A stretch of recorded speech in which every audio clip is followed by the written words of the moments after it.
আজ দশম রোজা, অর্থাৎ রহমতের শেষ দিন।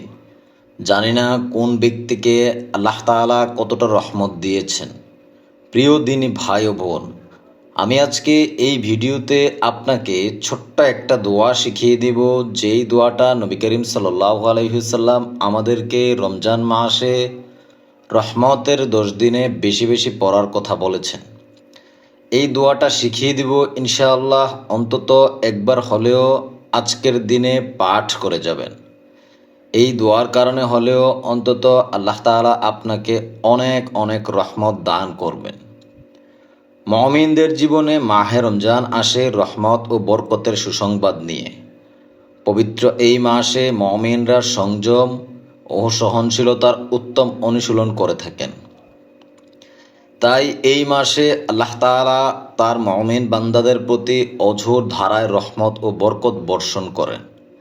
বলা হয়ে থাকে, আল্লাহর প্রতিদান ও দান লাভের জন্য এই মাসের চেয়ে মোক্ষম সময় ও অবারিত সুযোগ বান্দা আর কখনো পায় না।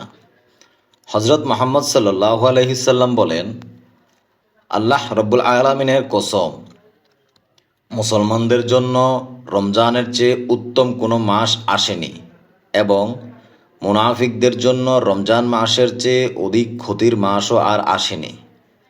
কেননা মুমিনরা এই মাসেই সারা বছরের জন্য ইবাদতের শক্তি ও পাথেয় সংগ্রহ করে, আর মুনাফিকরা তাতে মানুষের উদাসীনতা ও দোষ ত্রুটি অন্বেষণ করে।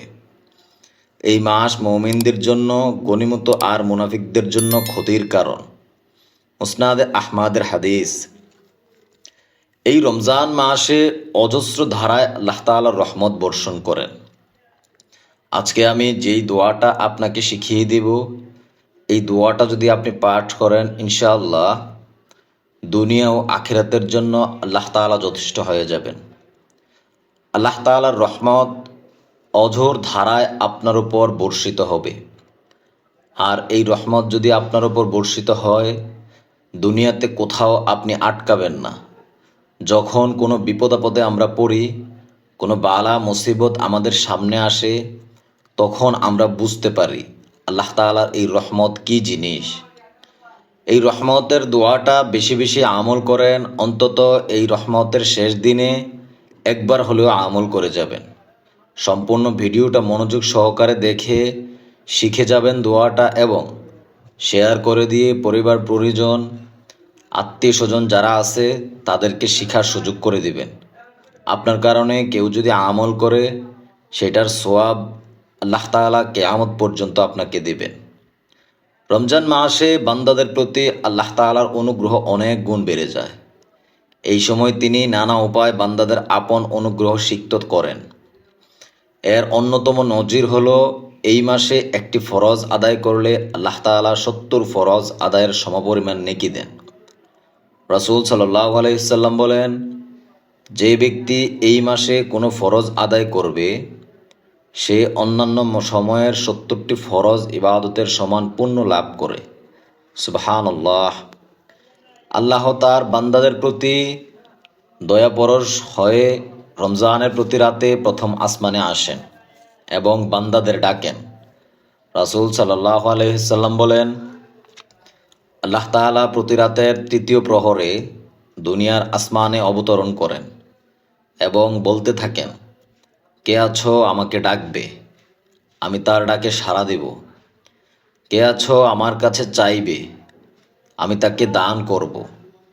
কে আছো আমার কাছে ক্ষমা চাইবে, আমি তাকে ক্ষমা করব। এইভাবেই তিনি ফজর পর্যন্ত ডাকতে থাকেন। বুখারী শরীফের হাদিস।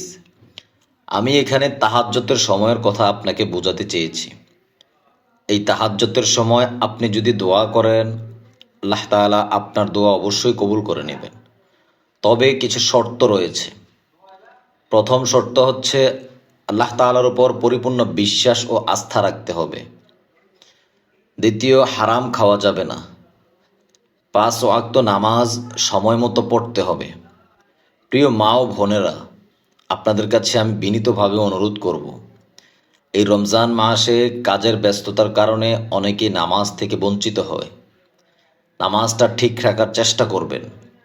আল্লাহ তাআলা এই মাসে অসংখ্য বান্দাদেরকে মাফ করে দেন, নাজাত দেন। ইফতারি সামনে নিয়ে দোয়া করার চেষ্টা করেন। এই সময় দোয়া করলে আল্লাহ তাআলা দোয়া আপনার ফিরিয়ে দিবেন না। অন্য একটা হাদিসে নবী করিম সাল্লাল্লাহু আলাইহি ওয়াসাল্লাম বলেন, রমজান মাসের প্রতিটা রাত ও দিনের বেলায় বহু মানুষকে রব্বুল আলামিন জাহান্নাম থেকে মুক্তি দেন। এই মাসে প্রত্যেক মুসলমানের দোয়া কবুল করা হয়। মুসনাদে আহমদের হাদিস। হাদিস শরীফে এই মাসকে বরকতময় মাস বলে আখ্যা দেওয়া হয়েছে। এরশাদ হয়েছে, তোমাদের কাছে রমজান এসেছে বরকতময় মাস। এই মাসে আল্লাহ তোমাদের উপর রোজা ফরজ করেছেন, প্রত্যেকটা নরনারীর উপর ফরজ করেছেন। সুতরাং আপনারা চেষ্টা করবেন এই রোজাগুলো ঠিকঠাক মতো রাখার। রোজার যেই বৈশিষ্ট্য রয়েছে, ওইভাবে রোজার যে আদব রয়েছে, এইভাবে রাখার চেষ্টা করবেন। আল্লাহ তাআলা রমজানের মাসের বরকতে জান্নাতের দুয়ার খুলে দেন, জাহান্নামের দরজা বন্ধ করে দেন, শয়তানকে আবদ্ধ করে রাখেন, দুষ্ট জিনদের আটকে রাখেন। হাদিস শরীফে এসেছে, আবু হুরায়রা রাদিয়াল্লাহু তাআলা থেকে বর্ণিত, নবীজি সাল্লাল্লাহু আলাইহি ওয়াসাল্লাম বলেন, যখন রমজানের প্রথম রাত হয়, শয়তান ও দুষ্ট জিনদের শৃঙ্খলাবদ্ধ করা হয়, জাহান্নামের গেটগুলো বন্ধ করে দেওয়া হয়, তার কোনো দরজা খোলা হয় না, আর জান্নাতের গেটগুলো উন্মুক্ত করে দেওয়া হয়, কোনোটি বন্ধ করা হয় না। এবং একজন ঘোষক ঘোষণা করতে থাকে, হে কল্যাণ কামনাকারী, অগ্রসর হও, হে অকল্যাণ প্রত্যাশী, ক্ষান্ত হও।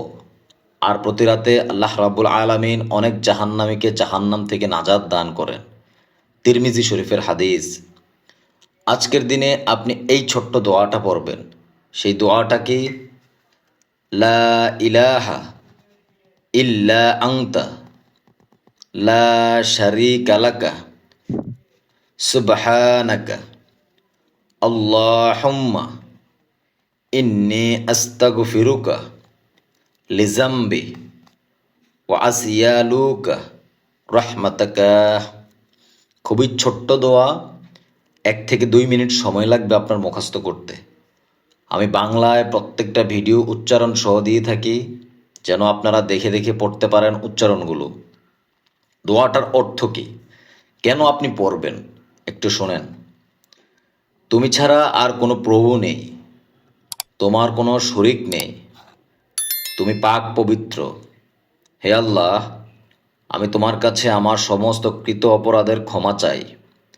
আমি চাই তোমার দয়া, রহমত ও অনুগ্রহ। কি সুন্দর অর্থ, মাশাআল্লাহ। আজকের দিনে অন্তত একবার হলেও পাঠ করে যান। আপনি যদি আমার চ্যানেলে নতুন হয়ে থাকেন, এরকম ছোট ছোট অনেক দোয়া, ফজিলাতপূর্ণ আমল পেতে অবশ্যই চ্যানেলটি সাবস্ক্রাইব করে সঙ্গে থাকবেন। প্রতিদিন 5 ওয়াক্ত নামাজ ঠিকমতো পড়ার চেষ্টা করবেন। প্রিয় দিনী ভাই ও বোন, কবরের আযাব খুবই ভয়ঙ্কর। জাহান্নামের কথা, মৃত্যুর কথা সবসময় স্মরণ করার চেষ্টা করবেন। আল্লাহ তাআলাকে সবসময় হাজির নাজির ভেবে আমল করার চেষ্টা করেন। আল্লাহ তাআলা আপনাকে ইসলামের জন্য কবুল করে নিন। ভালো থাকবেন। আসসালামু আলাইকুম ওয়া রাহমাতুল্লাহি ওয়া বারাকাতুহু।